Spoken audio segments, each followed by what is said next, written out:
This is the Retirement Solution Podcast with financial advisor Jon Hicks, founder of J. Hagan Capital. It's supposed to be an exciting time of life, and yet survey after survey after survey after survey after survey after survey after survey shows people are nervous more than they are excited. Anxiety kicks in. Yep. I mean, they're about to go on a completely different path, a completely different journey than what they've spent the last 20, 25, 30, 40 years of working and living. And they just don't know. Yeah. I get it. I 100% get it. Right. Well, that's, again, as I was pointing out, that's why you're here on the radio each week to share with the folks of Louisville ideas on ways that they can do better to get ready for this next phase of their financial life. So as you're listening today, if you are ready to talk with Jon and his team at J. Hagan Capital, we are ready to help you out. You can, again, give us a call. The number to dial is 502-317-0840 to set some time on the calendar, beginning the conversation about your financial future. 502-317-0840. You can also find us anytime at retirementsolutionradio.com. Before we get too heavy into the details of the financial conversation, is that time, everybody? Ooh. Super Bowl Sunday. I guess I'm already Monday Night Football. I can taste the wings. I was going to ask you, because right if you are new to the program, or maybe not, you've listened for years, besides Jon's love for math and nerdiness and all things numbering and figuring out finances, you love to cook. So I was going to ask, what is served on Super Bowl Sunday at the Hicks household? So usually a lot of different people will bring a lot of different things. But the two things that I almost always do, I do some version of hot wings, and I always do chili. So you're a in good the past, chili maker. the kids...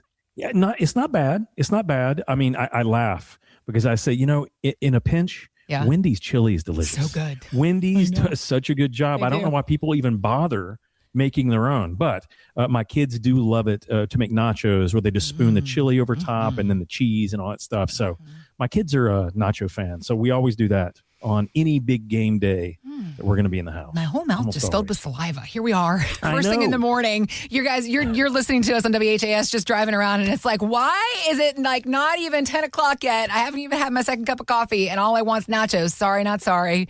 It's just how it is. It's that time of year. We're excited. Obviously, Patriots are going to take on the Seattle Seahawks. February 8th, Super Bowl 60.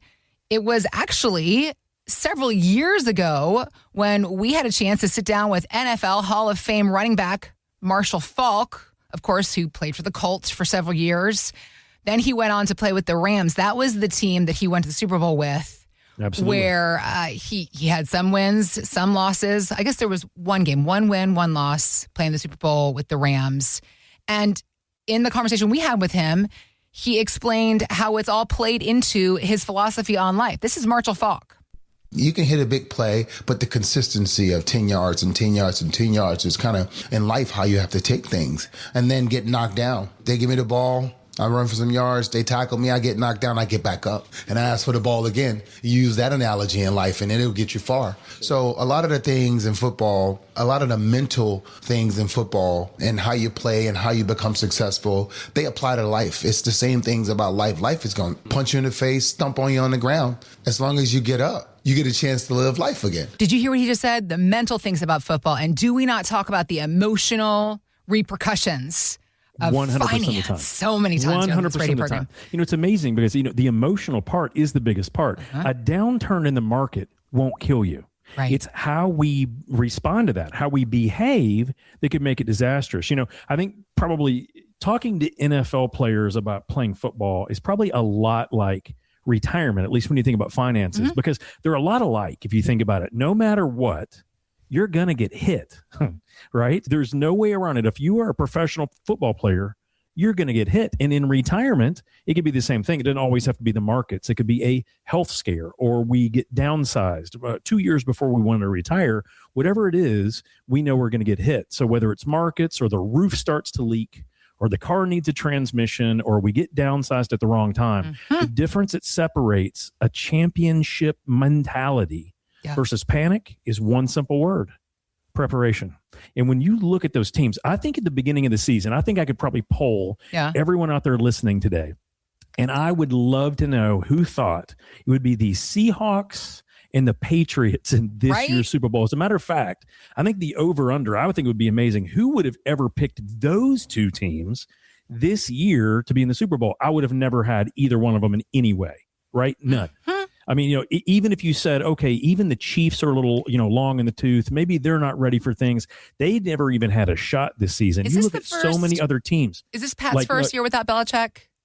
No. It's 2 years. Okay, 2 years without him. Okay. But I mean, there was nothing about the beginning of their season that made anyone think they were even going to be a formidable team to play on a given day. Yeah.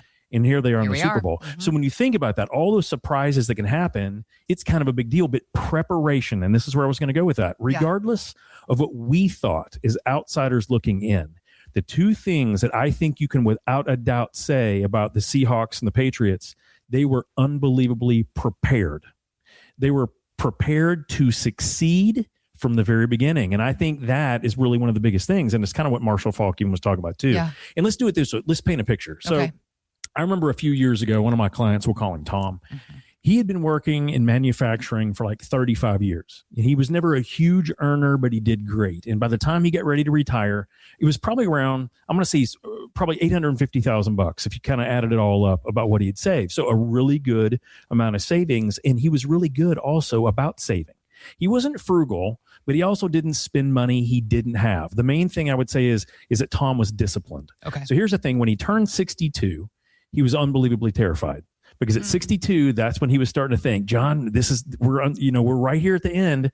We talked about maybe retiring at 62 because I could maybe turn on Social Security. We thought if I lasted another couple of years because I didn't hate what I was doing, maybe I could keep going. Yeah. But 62 was the starting point. And I just remember that look in his eye. He was unbelievably terrified. For some reason, it had just hit, and here's what he fixated on. Okay. John, I remember 2008. I remember the dot-com bubble when it busted. I remember 2020 when we all went on lockdown and the market just absolutely fell apart. And here's the one repeated question he just kept asking me. He kept asking everyone. He's like, hey, if the market crashes right when I retire, am I going to make it? And I think that is that overwhelming feeling that so many people have. It's like, oh my gosh, if this happens, am I going to be able to make it? And the real answer to that is, because there's not always a blanket answer. The real answer is it depends on where your income is going to come from, right? Because when people say, am I going to make it? What they're saying is, will I still be able to pay my bills? Right. That's all they're really saying. It's not about that one day or that one transmission that has to be repaired or that one grandkid you hopefully don't have to, but bail out of jail or whatever, right? The hope is... Or bail out of college. It depends on the person we're discussing. Either way, right? So the whole thing is that the question is, are you going to be able to satisfy the bills? And this was the greatest part because this is what we have done in my office for the last 10 years. We really solve for what amount of money can you not afford to lose? And how much income is that going to bring in? It really comes down to that, guys. And think about it. I think I've given this example in the past about my own grandparents. But when my grandfather retired, he had a federal pension, he had a state pension, and he had a military pension and Social Security. My grandfather, we tried to figure it out. I don't think he ever made more than like $40,000 a year while working. Yep. He was chief of the Corps of Engineers in the state of Tennessee. He had a military pension, but he never made more than $40,000 in retirement. By the time he passed away, he was making $10,000 a month every month from guaranteed pensions and Social Security and so forth.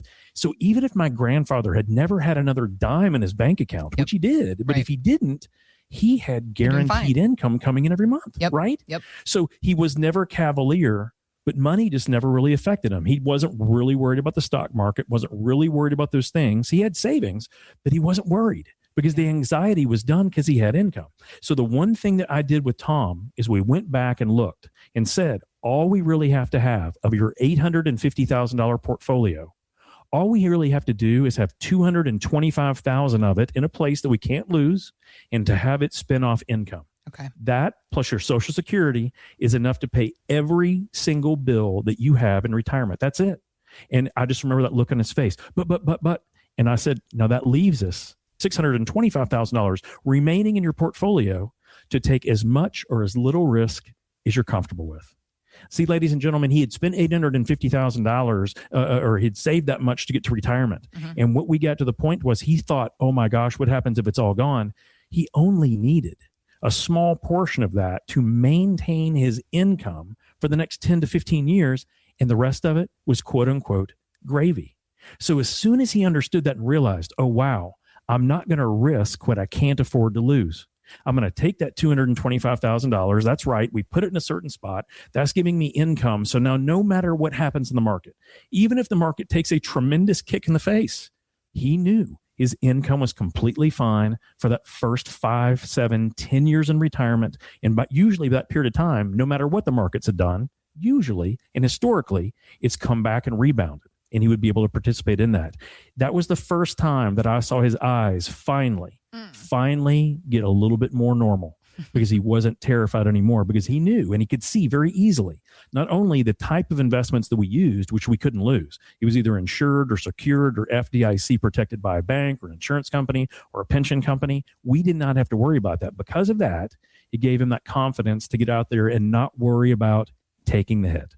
Right. Yeah. The one thing that I would say about all NFL stars is that if they're afraid to take the hit, that's when their career starts typically going down after that. That's a good point. And there were many quarterbacks over the years that they take a really hard hit. Drew Bledsoe took an unbelievably hard hit, and he just was never quite the same again. That happened to a lot of great quarterbacks. So don't be alarmed by it. But think, if you can prepare so that that doesn't happen, will it put you in a better spot? I don't know, but my guess is it's going to put you in a much better temperament to be able to handle retirement.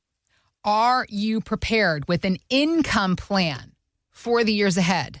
Ask yourself, do you know where that money is going to be coming from to replace the paycheck you currently get from your employer or your own business? If not, let's begin the conversation about helping you figure these things out. The number to dial right now is 502-317-0840. 502-317-0840. We've opened up 5 spots on the calendar just for radio listeners today. So call right now. Reserve a time to speak with one of our advisors at J. Hicks Capital. This is a no fee, no obligation initial step in the planning process.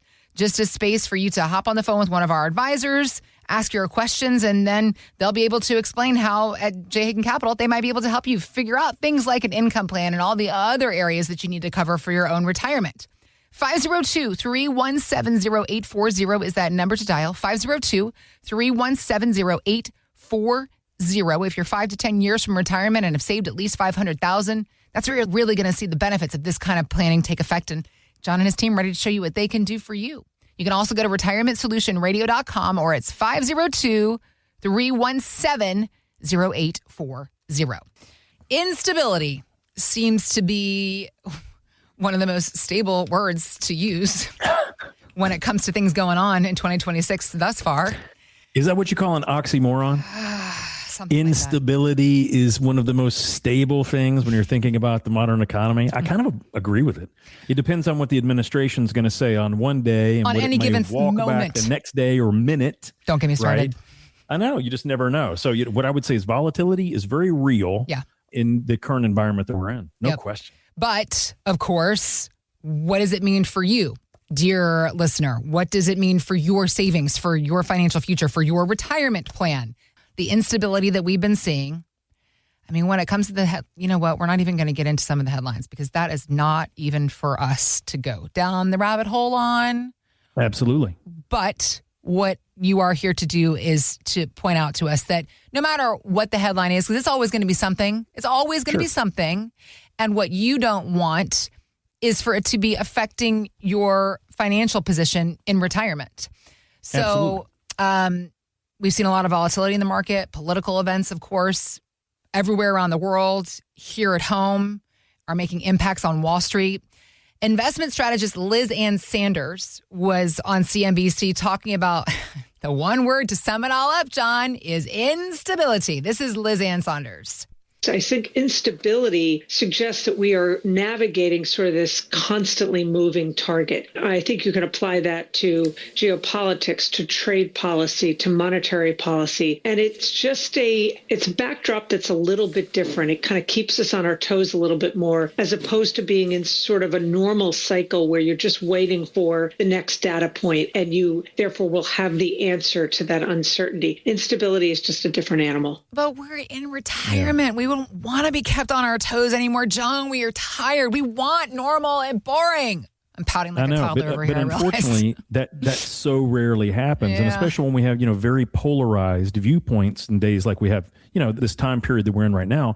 And we've had these periods of time. The '60s was a period of unrest and very polarized views on one side versus the other. Over time, we will find a way to evolve and work through these things. But right now, there is just a lot of volatility, and that causes different things, right? So one of the things that Liz said, it's the perfect word: instability. It means completely different things depending on where you are on the timeline of retirement, if you will, right? Yeah. So for some of us, instability is kind of like, we get that a little bit of heart pain, right? And the question is, hold on, is this just indigestion? Or is this an early sign of a heart attack? And that is what's so hard to indistinguish, to the point to where they write that stuff all over the place right now. Like, should you take an aspirin?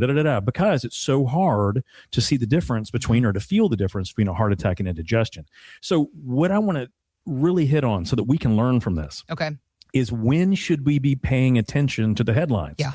Because it is, in this day and age, it is impossible to not hear about or read about something very polarizing going on. As much as I hate to say it, guys, good traders, good investors get just as sucked into some headlines is the rest of us, right? Sure. One of the things that's coming out or has come out at the beginning of this year, 2026, all of the prognosticators are trying to figure out what's the market going to do this year. And depending on the most recent data they have, what's inflation look like? What does growth look like? What has Trump done for these trading nations? Are these good ones, or are these not as good trading nations? So it doesn't really matter if he ticks them off.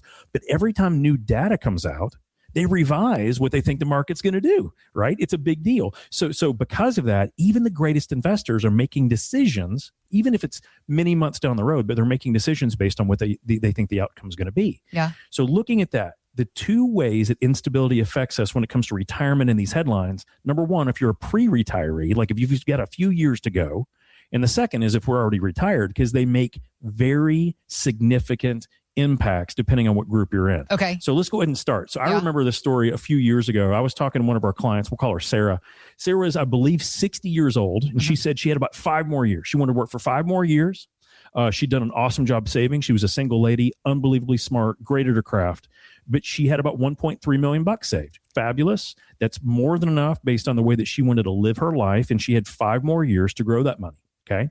But we were seeing the headlines and she was getting a little uncomfortable. And the question was, and I believe this was in 2020 when the market started gyrating because of COVID and everything being shut down. So Sarah called and basically said, Jon, should I move everything to bonds?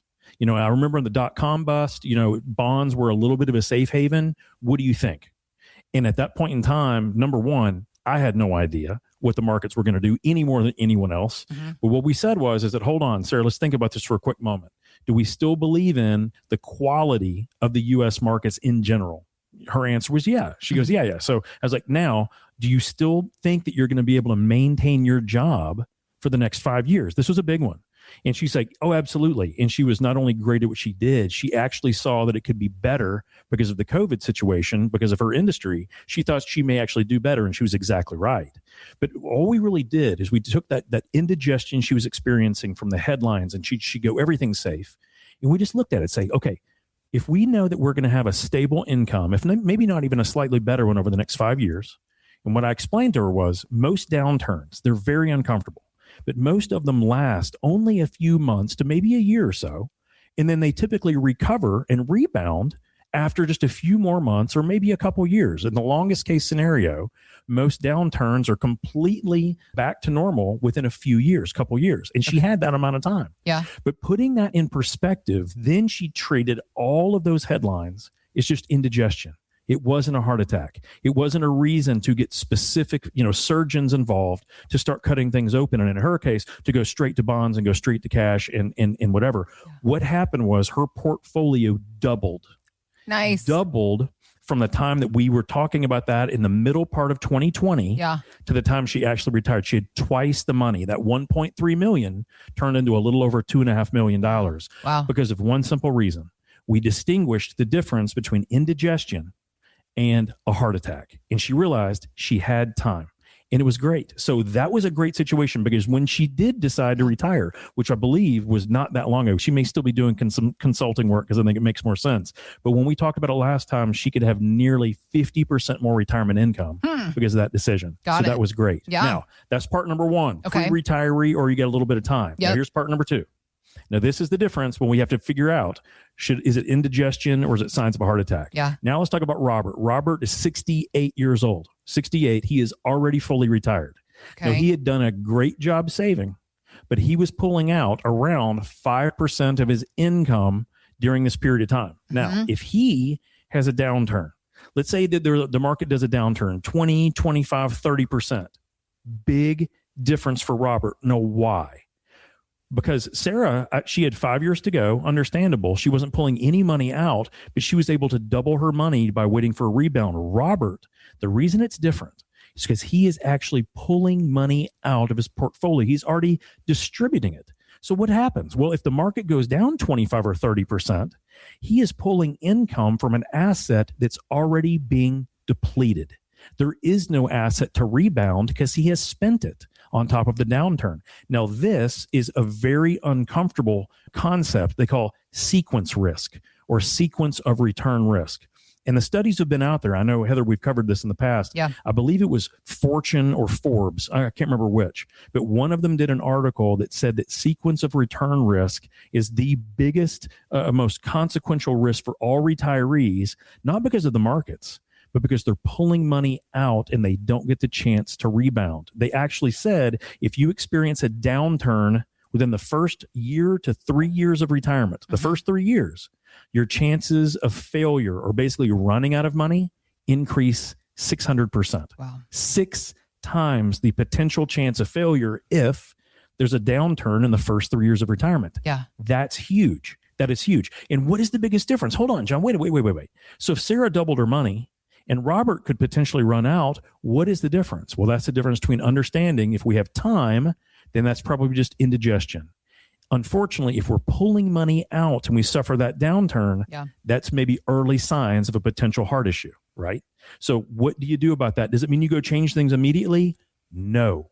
The way to solve that problem is to know if you do not have a plan, if you do not have a device that will limit your downside, reduce your downside drag, mitigate downside situations, then you probably have a bigger issue. Okay. And the only way that can fix that is preparation. We actually have to put a fail-safe, a guardrails, a safety net on the portfolio, at least on the portion that you have to generate your income in retirement, right? Mm-hmm. That is really all we have to have. That's just really it, because you won't have time to wait for the market to come back because you will be depleting it while it's trying to rebound. So it doesn't work. So the biggest thing to understand is really in all the noise, because no matter what headlines come out there, it's just a bunch of noise. Yeah. But if you need the money that you have saved to create income for you to live off of, that is not when you stay cavalier. That is not when you ride out the downturns, because that is a completely different situation. And I know there's people out there going, well, John, I've always ridden them out in the past, but chances are you weren't pulling money out of those accounts to live on. And when you do, it changes the math entirely. So that's the biggest thing to understand. If you don't know where your protection is, that's when you need to seek at least a second opinion from a skilled fiduciary. Find out what things could you do. And this doesn't even mean changing your assets. It simply means, can you put hedges on it? Can you put stop losses? Can you put derivatives in place to make money as the market goes down? Can you get income off of different sources? Can you use different assets only to increase the amount you can withdraw? All those things come into play. The question is, are they right for you? That just depends on what you want to accomplish. Well, as always, John and his team at J. Hagan Capital, they are here to show you what options might be available to you and which options might work best for you. If you are ready to start that conversation, give us a call. 502-317-0840 is the number you're dialing right now.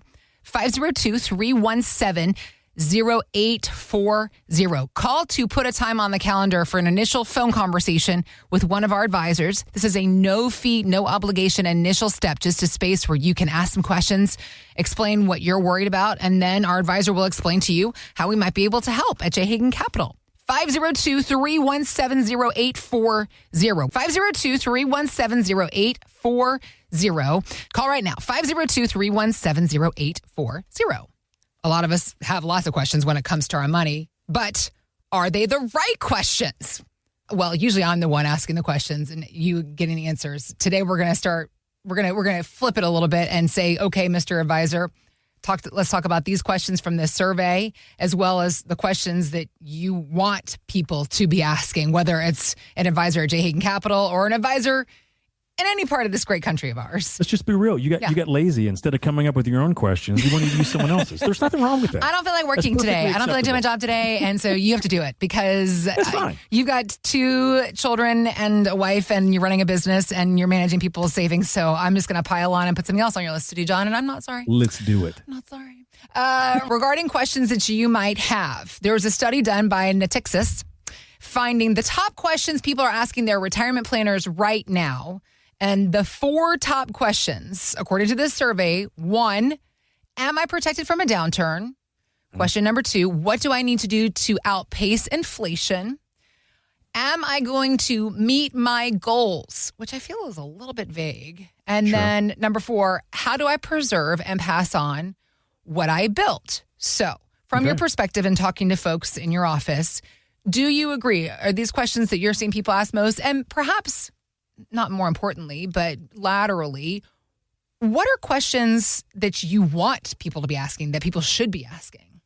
Sure. I mean, those 4 questions are pretty good, right? And frankly, the fact that people are asking them, I think they're pretty smart. Okay. The first one you mentioned, am I protected, in my portfolio? I think that's a starting point, but here's the question we all really need to be asking, whether we're doing it for ourselves or we've already hired someone. The question isn't, am I protected? It's how am I protected? In what exact add a word. Very ways? Important. Okay. It's so important. Yeah. Okay. It seems like it's just semantics or whatever, or wordsmithing. Yeah. But the way that actually works, not am I protected? Because that's easiest to ensure. You've got, $30,000 in your checking account. Mm-hmm. That's obviously protected. The question is, how exactly is your portfolio protected? Because if we've worked our whole lifetime, 20, 30, 40, 50 years, some people even more, and we've socked away all this money. At that point in time, the thing of it is we've done the hard work. Hopefully the markets have helped us or the interest rates, and they propped that market up. The question is now, what have we done to protect the money?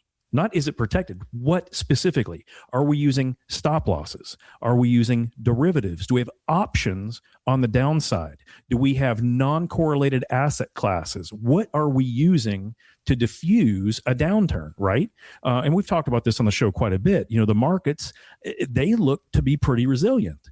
Having said that, we're the second most expensive we've ever been in the stock market in the United States. The only time we were more expensive to buy into the market versus today was in 1999 going into 2000, and that started the dot-com bust. Now, is that a reason to run for the hills? Is that a reason to freak out? Because you think about all the money that we've made, the NASDAQ, all the tech stocks, and then at that time it was the dot-com. There's just a lot of similarities. There's a lot of similarities. Yeah. So were we still more expensive then than now? We were. Okay. But this is the second most expensive. So especially when we're looking at maybe talking about retirement, either we've just retired or we want to do it in the next 3 to 5 years, is it a really big deal to know exactly how you're protected? The answer is yes. Because the only thing that can stop us, if you think about it, the only thing that can stop anyone from getting retired and staying retired is if they don't have enough income to spend when they're retired. Got it. Otherwise, they got to go back to work. You got to go call Walmart and see if they got a greeter job, or you got to go back to your old job, probably for not as much income, right? Because they have an upper hand. Or you have to completely change things, and you may not be getting paid based on your skill set. So the real question should not be, am I protected? How exactly are you protected? Are some of your assets insured? Are they guaranteed? Do you have a guaranteed income stream? Do you have a guaranteed pension? Your Social Security. By the way, there's no guarantee that Social Security, the way that we know it today, will even operate the exact same way over the courses of your retirement. So when I say, how are you protected? That's what we need to know, right? Because a lot of people, when they say, well, John, there's really no way to be protected unless I have a pension. Correct. So if you don't have access to a pension, the very next thing you could consider, which is a personal pension, is like an annuity. Are they great? They're a tool, just like anything else, right? So whether you own a stock or a mutual fund or a bond or an annuity or real estate or cryptocurrency or gold or silver, they're all just assets that you have to figure out which mix of those protect you the most. Right. So if you're thinking about protecting income, annuities are not bad at that. That doesn't mean you get one. It just means you want to know how precisely are you protected, right?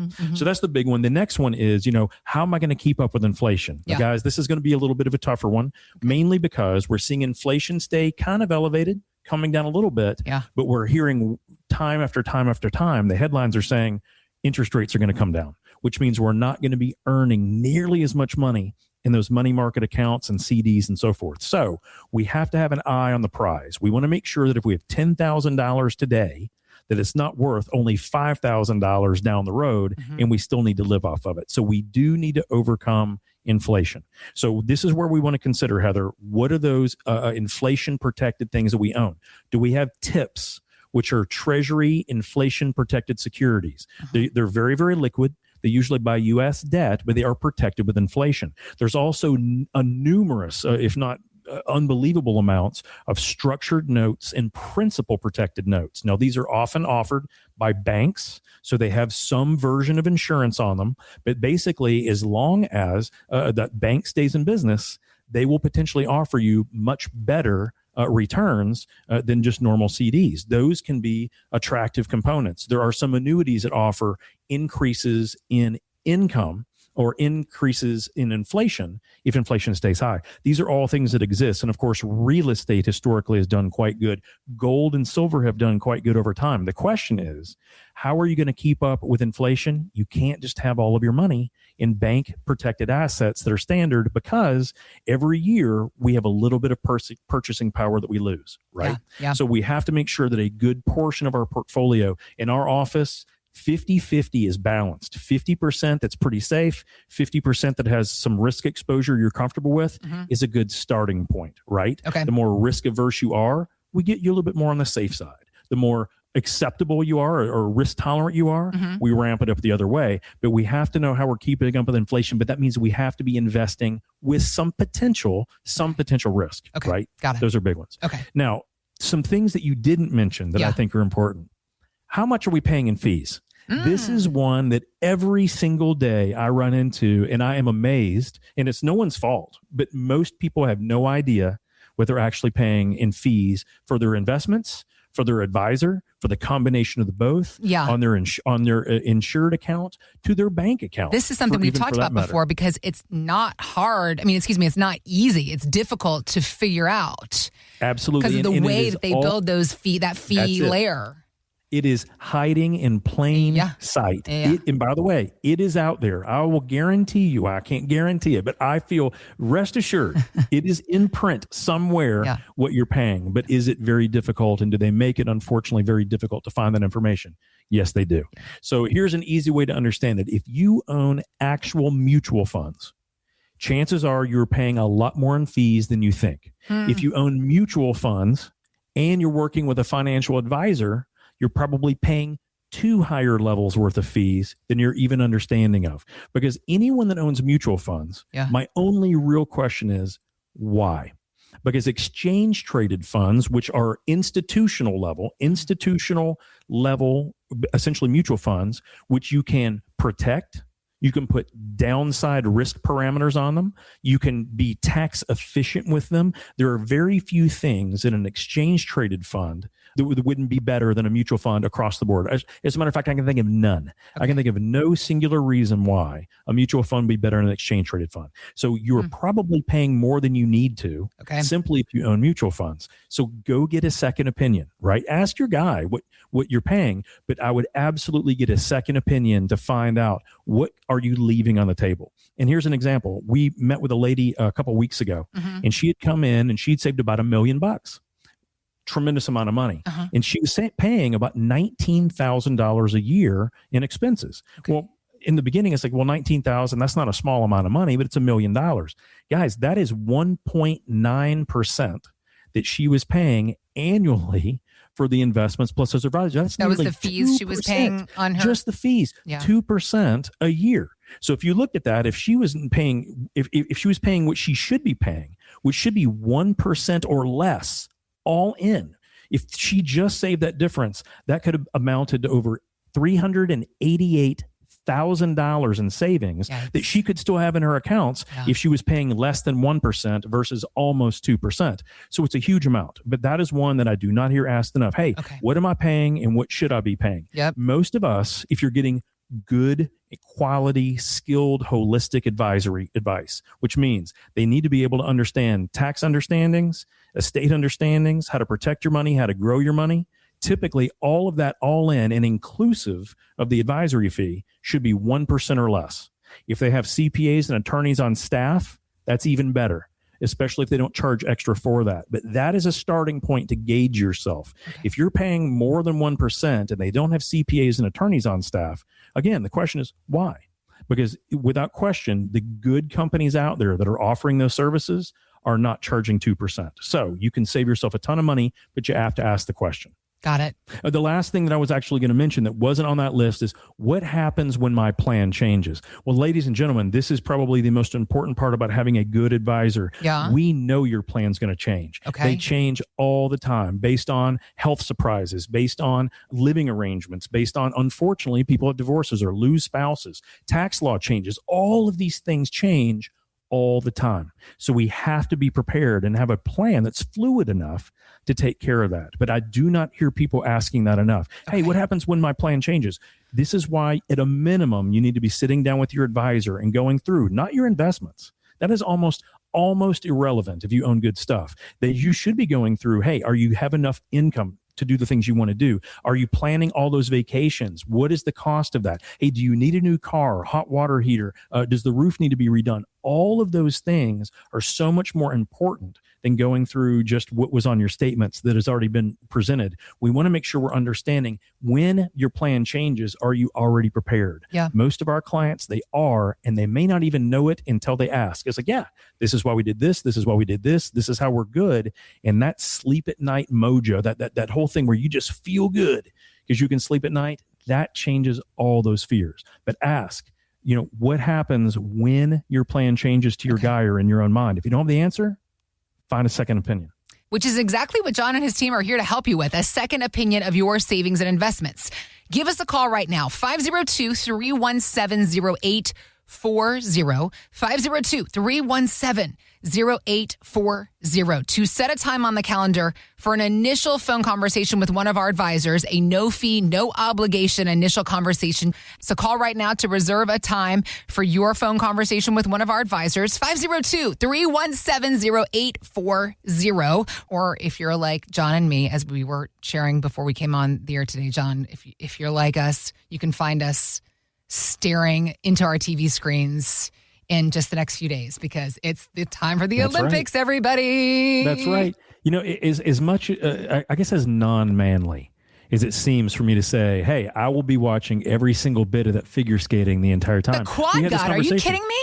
There is something about when the Olympics come on. I don't care what it is. It makes you curling. Patriotic. That's just awesome. It's so fun. I think it's just great. You find out that this is Joe and Bobby Jack, who are up there in Michigan and or Wisconsin, who just go behind the bar and they just push an iron down the thing. That's just how they practice. That's it. And then amazingly enough, they are Olympians. The stories. So even though so much of the winter sport is lost on me, I still love watching it. I really do. Well, because I was saying to you, the Olympic, it's the Super Bowl. It's for these events. So it's the best of the best. It's people that, like you said, they have dedicated their whole lives to their craft. I think also it's something to be said for the grit, because these people, a lot of them, don't get paid any money or very little money for the sport they do. So they have to get out there and still do their day jobs. A lot of them have family, kids. It's not dissimilar and still put in the time, energy, and effort. It is crazy. To be Olympic level athletes. That is unreal. Of course, some of these athletes go on to be big household names. They do make plenty of money thanks to their sport. Case in point, example, American downhill skier Lindsey Vonn is going for her. I was surprised. She's going for what will hopefully be her second career Olympic gold. This was her winning her first Olympic gold back in 2010. Down to the finish line, chasing her teammate Mancuso, Lindsey Vonn into the lead by more than a half second. The gold medalist, her dream dream has come true. The first ever American woman to win an Olympic gold medal in downhill. Just hearing this little tiny clip gives me goosebumps. It's so fun to watch these athletes. Isn't it amazing? Yeah. And I think, you kind of said, or you alluded to the same thing I was thinking. I've heard Lindsey Vohn's name so many years, and it's amazing to think that she's only going to be going for her second, gold medal. The fact that she was the first American to ever get a gold in it is one thing. Yeah. But I just remember thinking, I thought there have been several sets of Olympics, and she just, whatever happens, right? It wasn't her day or that event. Anyway, isn't there something that happens? I've heard other athletes talk about this. They say, forget all the rules. I think Lindsey has won a lot of medals and a lot of accolades in her career, but they always talk about the Olympics. All the rules are out. Anything can happen at the Olympics. That's what makes the Olympics so special. And people go there as a favorite because they've done all of these things, and then they go and, am I allowed to say the yips on WHS? It happens. It's a real thing. So hopefully for Lindsey, we're gonna see her get that gold medal because she's 41 years old. God bless her. She is still out there. She is still out there hustling, and we love seeing stories like that. That's why we love the Olympics so much. But bringing it back to a local level and the work that you do, because we've done this a lot. We have correlated the ramp up to our retirement goal line to sports. It can play so parallel in so many different examples. And we think about Lindsey and the risk that it is to downhill ski, because I didn't realize she can be going up to 80 miles an hour on those slopes. Can you imagine? I would not be having fun at that speed. I would be in sheer panic. Well, especially you're going down 80 miles an hour in basically spandex, right? There's not a whole bunch of, a protection other than a very, very thin helmet. Yeah. And so that just seems kind of crazy. I mean, 80 miles, I'm uncomfortable. So Maddie has recently gotten her driver's license, and I'm uncomfortable her going 35, when there's cars coming the other direction. Yeah. And to think 80 miles an hour, wow. Nothing but your skis between you and the ground. And we've seen it also happen on these Olympic Games, how one wrong move can end in disaster, can end tragically for athletes. The same can be said for our market investments. And how we approach retirement. We work so hard. We train our money. We train our financial mindset to do the right things.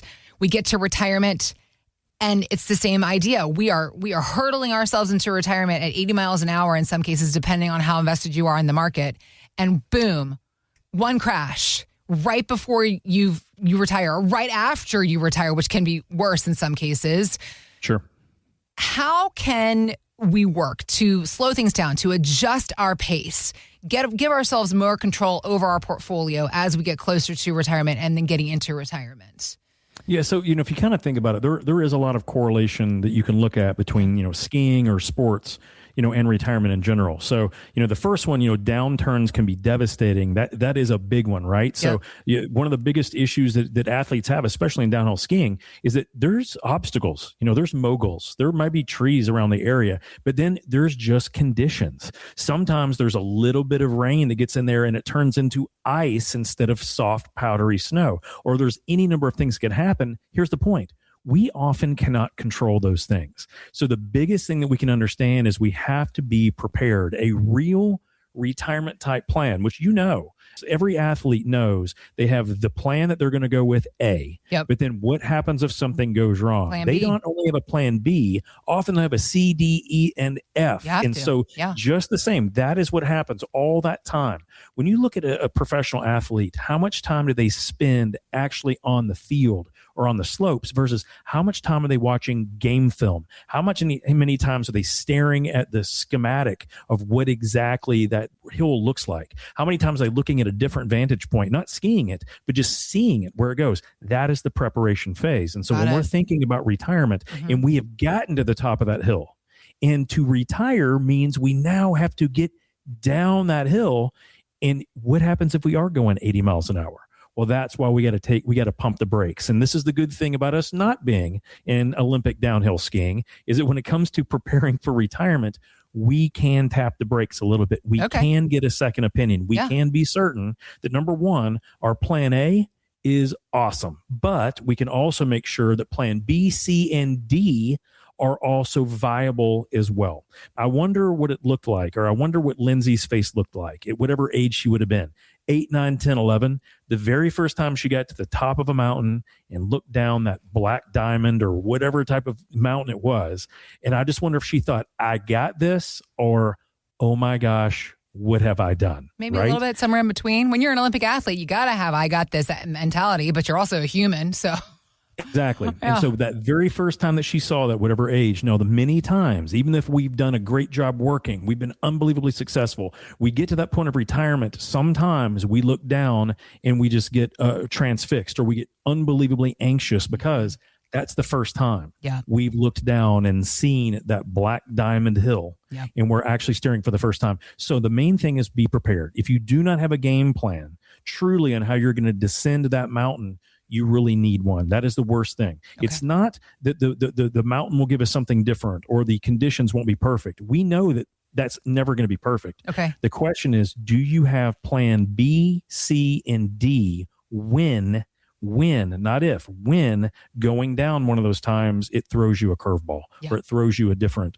thing. So we have to make sure we understand that downturns, we need to make sure we have different plans. Okay. The other thing I could see is this is probably where diversification gets very critical. Yeah. Right. Yeah. So a lot of us, I think that the things that got us to that point, so we've gotten retirement, we've got our great tech stocks, we've got our high quality growth funds, we got all these things, but that's what's gotten us there. Now, when we're thinking about those things, when we're going down the hill, sometimes you require something different, or at least diversification. Yeah. Even though to get there, many of us have to take some risk, right? To get the performance, we have to take a little bit of that risk in order to hit those goals of the growth we wanted. Now that we're at that point and it's time to go down the hill, sometimes we need diversification. Mm-hmm. I know that Lindsay has completely different sets of skis based on what those conditions are. She has different boots. She has different helmets, different vision things, depending on what's the light like that time of day. What's it like at a different time of day? All these things. Technology is great, but it won't get you in a better position if you don't know how to use it. So this is where I want everyone to have a lot of diversification when it comes to retirement, diversification of income.